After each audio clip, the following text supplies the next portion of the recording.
आइए आज आपकी मुलाकात करवाते हैं हम लक्ष्मी अय्यर जी से, जो कि ग्रुप प्रेसिडेंट इन्वेस्टमेंट्स और CEO Bajaj alternate investment management की हैं। और अभी हाल ही में उन्होंने बजाज फिनसर्व ज्वाइन किया है। 23 साल तक कोटक ग्रुप के साथ वो रही हैं और इसके अलावा क्रेडेंस एनालिटिक्स वगैरह और बाकी कई सारे ऑर्गेनाइजेशंस में काम करने का लक्ष्मी जी का लंबा गहरा अनुभव है। और आपने MBA की डिग्री हासिल की है NMIMS से। लक्ष्मी जी, गुड मॉर्निंग, स्वागत है आपका। बहुत बहुत धन्यवाद समय देने के लिए इस बिजनेस को।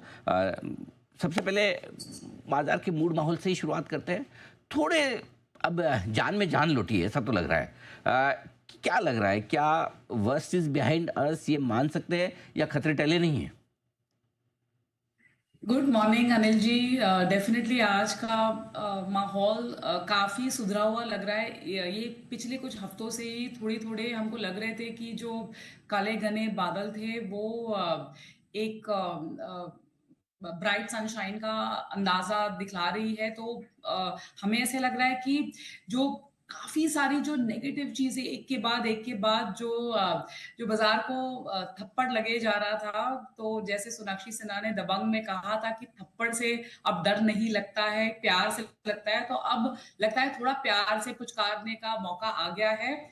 बाजार को टैरिफ का थप्पड़ लगा, फिर ग्रोथ स्लोडाउन का झटका लगा।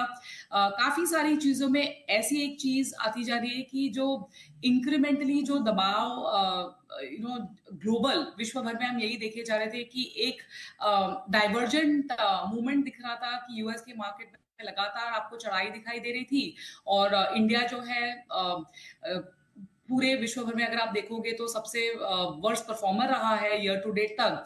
तो ये हमको लग रहा है थोड़ी सी जो उलझन है हल्की हल्की डेफिनेटली सुलझती हुई दिख रही है और काफी आशाएं हैं कि यहाँ से ये माहौल बना रहेगा और थोड़ी सी मजबूती के संकेत आते दिख रहे हैं। कितना योगदान आप मानते हैं GST कट का मिलेगा बाजार को भी और इकोनॉमी को भी?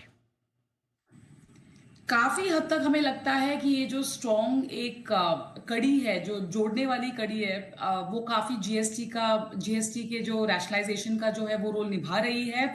इससे इंक्रीमेंटली ये भी हमको अंदाज आ रहा है कि ये इनिशियल साइंस है बट डेफिनेटली एंकरेजिंग है कि ये जो कंजम्पशन का जो ये एक बूस्ट देगा, जो हम एकदम स्ट्रॉन्ग टेलविंड की उम्मीद कर रहे थे, वो टेलविंड हमको डेफिनेटली काम में आएगा। ये आंकड़े जो है जो आने वाली तिमाही के जो अर्निंग्स एस्टिमेट आएंगे वहां पे आपको रिफ्लेक्ट होता हुआ दिखाई देगा। और अगर इस बात को अगर हम FY 2027 की अर्निंग्स मल्टीपल के साथ जोड़े तो सब आंकड़ों में दिख रहा है कि 19 to 20 टाइम्स अर्निंग्स जो भी ग्रोथ है FY 2027 के आंकड़े, तो वो सब अगर आप जोड़ दोगे एक बर्दी में तो बाजार यहां से एक नेक्स्ट लेग अप आपको दिखलाता हुआ दिख रहा है। जबकि तैयारी होती दिख रही है। GST कट भी बाजार के लिए काफी रहेगा महत्वपूर्ण। कैसे देख रहे हैं आप FIs के बिकवाली के आंकड़ों को? रुके हैं लेकिन अभी भी रिवर्सल के संकेत नहीं है और घरेलू फंड जो खरीदारी लगातार कर रहे हैं, क्या व्यू है आपका इस पर?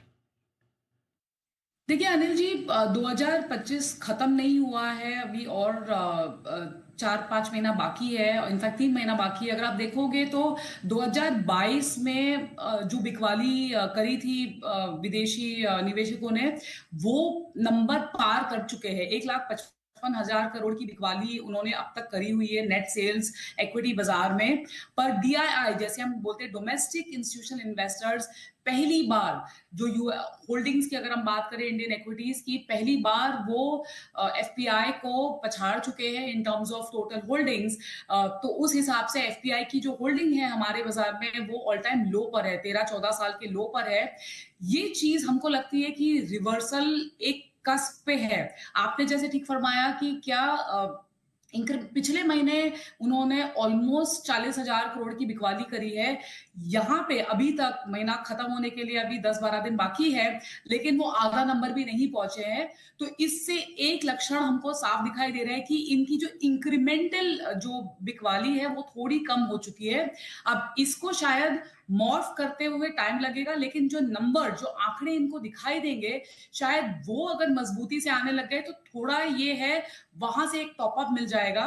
बट क्लियरली हमको लगता है कि ये जो एक्सेसिव सेलिंग जो हो गई है इसको थोड़ा यहां से थमना चाहिए।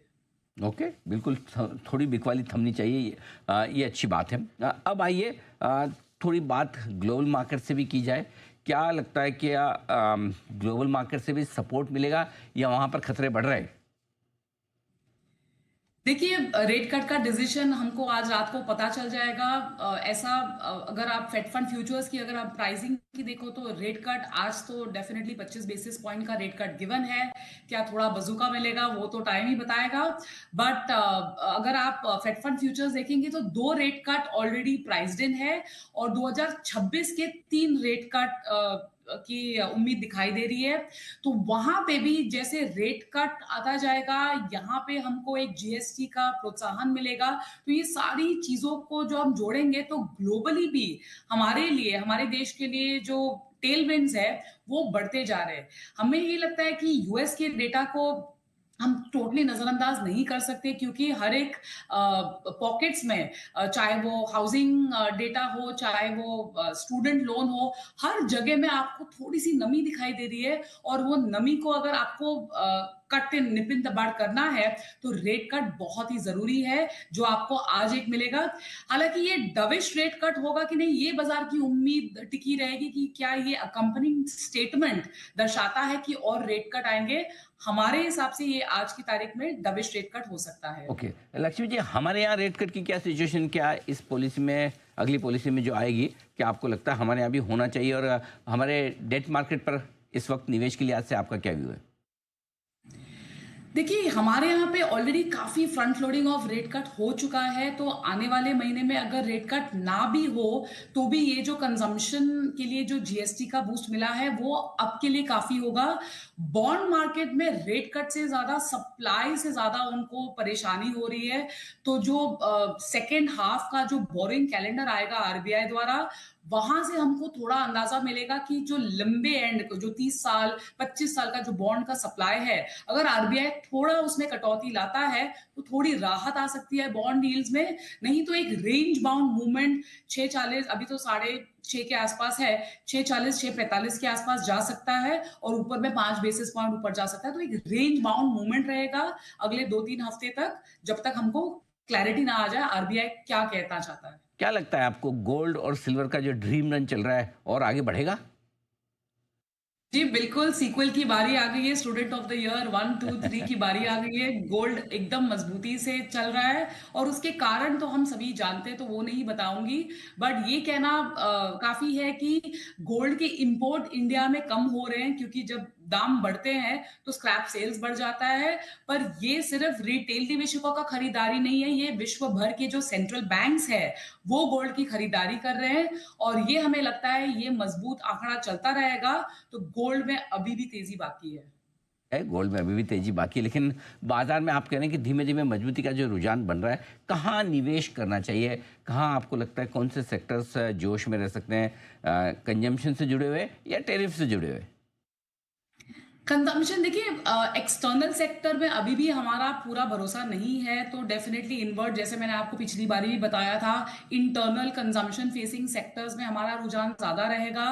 बीएफएसआई अगेन हमारा फेवरेट है, वो अभी भी बना रहेगा, क्योंकि हमें लगता है कि ऑलमोस्ट जो सारे पेन पॉइंट्स है उनके आंकड़े बॉटम आउट होते हुए दिख रहे हैं वो क्षेत्र में। तो वहां से हमको एनबीएफसी हो या फिर कैपिटल मार्केट्स रिलेटेड हो, वहां पे हमको मजबूती दिखाई देगी।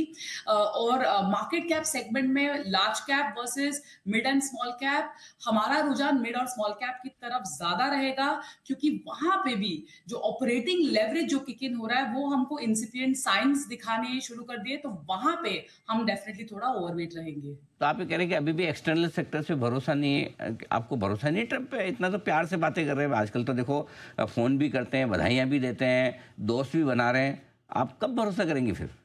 ट्रम्प पे पूरा भरोसा है, लेकिन जो ट्रम्प के जो ओवरचर्स है, जो अभी जो उनकी जेस्चर्स है, उनका जो मार्केट की रियलिटी या जो सेगमेंट्स पे जो फर्क पड़ना है उसके लिए थोड़ा टाइम है।